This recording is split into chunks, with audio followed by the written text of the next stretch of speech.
Jangan lupa like, komen, dan subscribe channel YouTube TVRI Bengkulu dan nyalakan lonceng notifikasinya. Obrolan pas di sini kembali lagi tentunya masih bersama dengan Chef Agung dengan profesional, mahir dan juga terlatih. Nah, berarti Chef kalau untuk dari awal nih, dari awal seorang itu akan menjadi chef yang mahir, terlatih, bisa dikatakanlah seperti Chef Agung sekarang menjadi eksekutif chef. Nah, ini butuh berapa lama prosesnya, Chef? Berapa tahun?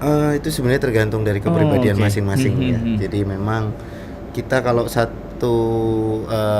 kita di satu tempat merasa nyaman, nah itu yang membuat kita tidak akan untuk maju. Jadi memang kalau memang jadi acuan kita pengen jadi seorang eksekutif chef, itu kita memang harus punya target. Harus kita targetkan karena memang misalkan kita di satu hotel ini 2 tahun, nanti kita pindah lagi di hotel yang lain, itu kita harus naik posisi. Jadi memang nggak bisa kita di satu tempat itu langsung naik posisi secara cepat. Nah, kalau dari saya sendiri sih memang saya dari dulu memotivasi diri saya. Saya pengennya sih 10 tahun saya sudah bisa jadi eksekutif chef ya, dan bersyukur sih kemarin memang keberuntungan ada di saya juga, dan saya memang tekad kuat untuk belajar. Saya di umur 26 sudah jadi seorang eksekutif chef. 26 tahun. 26 tahun. Ini berarti belajar awal itu sekitaran berarti umur 20-an berarti Chef, awal mula dulu. Kurang lebih di tahun 2010 sih saya udah mulai berkarir. Nggak sampai 10 tahun berarti dong. Iya, makanya di situ yang saya sangat sangat beruntung sekali. Mungkin dari beberapa pengalaman yang memang sudah didapatkan ya, dari saya dikirim ke Singapura ya kan, jadi dari kapal. Nah, disitulah mungkin nilai lebih dari saya, dan perusahaan sangat mempertimbangkan itu kemungkinannya. Jadi saya terus berpacu dengan waktu, dan memang ada posisi yang lebih tinggi saya langsung apply, ada posisi lebih tinggi saya langsung apply, dan di situ bersyukur semua perusahaan menerima dengan baik.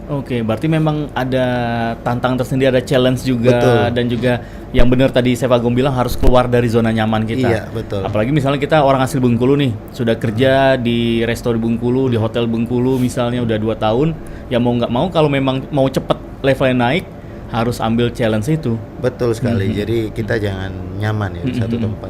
Apalagi kalau mungkin teman-teman semua yang berkarir di Bengkulu ya, kalau bisa kita lebih ada keinginan besar untuk maju. Dan saya jujur aja di Bengkulu ini sebenarnya kota yang akan bagus untuk kulinernya ya.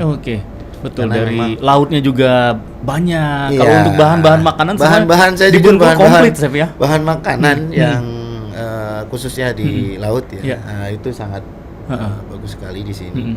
Dan untuk bahan-bahan sendiri ya, kita dari Curup juga banyak sayuran yang fresh. Betul. Jadi memang sangat bisa membantu kita di sini. Jadi memang potensinya sangat besar sekali untuk anak-anak muda Bengkulu yang mungkin berminat atau punya bakat, Chef ya. Betul. Tapi balik lagi, kayak kalau 1 tahun 2 tahun sudah merasa punya ilmu sudah cukup, harus go lagi nih. Betul. Harus ada yang ngambil tantangan lain. Karena memang mungkin di luar daerah ya, atau mungkin kalau pengen lebih kuat lagi itu di Bali. Jadi memang karena kalau di Bali kan banyak ya. Jadi kita sering guest contact sama tamu, dan juga kita sering belajar banyak dari para chef-chef senior yang udah ada di Bali. Betul, hidangannya pun juga macam-macam, Chef ya. Kalau di Bengkulu atau Pulau Sumatera juga mungkin mayoritas hidangan lokal Indonesia. Terus kayak westernnya juga paling ya seperti yang dasar-dasar gitu. Kalau di Bali kan macam-macam, Chef ya. Betul sekali. Dari Italia semuanya lengkap deh, seluruh dunia ada. Betul sekali, ada makanan yang dari Timur Tengah ada, dan juga Italia tadi. American food juga ada. Jadi memang banyak sekali di Bali. Nah, kalau teman-teman sih seharusnya sih berangkat ke sana untuk lebih menggali lagi ilmu mereka. Nah, gitu, Chef. Kalau untuk seorang chef, apakah ada penjurusannya, atau saya fokusnya pengen di western saja, atau saya maunya di Chinese food saja, atau memang kalau ingin jadi seperti seorang Chef Agung harus bisa menguasai semua itu? Betul. Jadi memang ada beberapa specialty ya. Jadi specialty Indonesian food atau Asian food, atau mungkin ke Chinese food ya, atau Western food. Nah, Kalau mau jadi seorang eksekutif chef itu kita tidak bisa memilih-milih. Kalau bisa kita pelajarin semua, baik itu dari pastry and bakery ataupun itu dari dari Asian food atau Western food, itu kita wajib pelajarin semua dan nggak boleh kita anti dalam satu makanan itu. Ibaratnya kalau musisi nih, kalau pengen banyak dapat pengetahuan juga, pengen naik karir harus mainin semua genre. Betul. Nambah skillnya juga chef ya, main dangdut, main rock gitu. Betul. Begitu juga chef berarti dong. Iya, memang seperti itu. Jadi memang kita kalau mau jadi seorang chef semua secara global ya, yang ada di kitchen atau operasional yang ada di kitchen itu kita wajib tahu semua. Termasuk juga steward. Steward itu memang sebenarnya satu ruang lingkup sama kita ya, satu departemen. Nah itu memang kita juga harus tahu cara maintain utensil seperti apa, cara cleaning untuk kitchen seperti apa. Nah itu kewajiban seorang eksekutif chef, itu wajib tahu semua. Makanya eksekutif chef harus belajar juga HACCP, yaitu Hazard Analysis Critical Control Point. Banyak ternyata yang harus sekali. Karena itu Hazard Analysis Critical Control Point itu sangat penting banget ya. Karena hygiene dan sanitasi itu jatuhnya. Jadi kalau kita di perusahaan yang besar itu biasanya kita ada audit. Nah itu memang wajib banget kita lolos. Jangan sampai kita ada bakteri-bakteri yang nanti bisa membuat tamu-tamu kita sakit perut kah, atau mungkin pusing gara-gara itu food poisoning dari makanan kita. Jadi kalau airnya mampet gitu atau tabung gas bermasalah, sudah bisa nanganin ini tanpa perlu nunggu pertolongan dulu nih. Betul.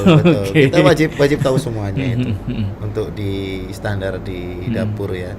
Jadi teman-teman memang kalau memang mau belajar banget tentang dapur, memang harus benar-benar tekad kuat, karena memang di pelajaran untuk di kitchen sendiri itu sangat banyak dan memang itu sangat keras ya kalau saya bilang. Karena kalau udah kita diajarin oleh orang asing, biasanya orang asing kan dia lebih tough lagi untuk ngajarin kita. Pokoknya 1 minggu sudah harus bisa gitu. Betul sekali. Jadi kita memang benar-benar di-push banget, dipaksa banget gimana caranya lo harus bisa gitu. Nah, pengalaman berpuluh-puluh tahun ini dari Chef Agung, ya menurut Chef Agung memang benar-benar ini hidangan yang masaknya sudah ribet, terus juga bahan-bahannya sulit gitu. Ini makanan dari mana, Chef?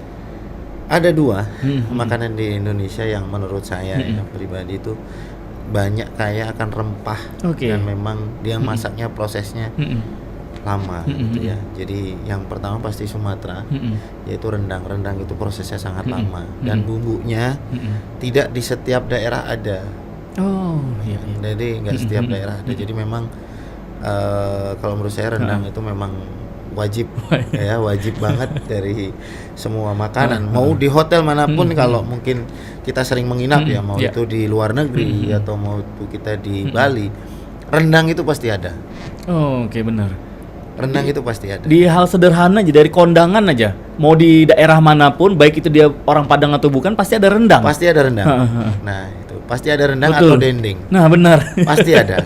Nah karena apa? Karena memang sudah terbentuk ya, mungkin dari nenek moyang kita dulu memang resep yang rendang itu memang warisan sekali. Oke, daripada kita lanjut ngobrol rendang, Chef, makin siang makin lapar. Kita break dulu ini.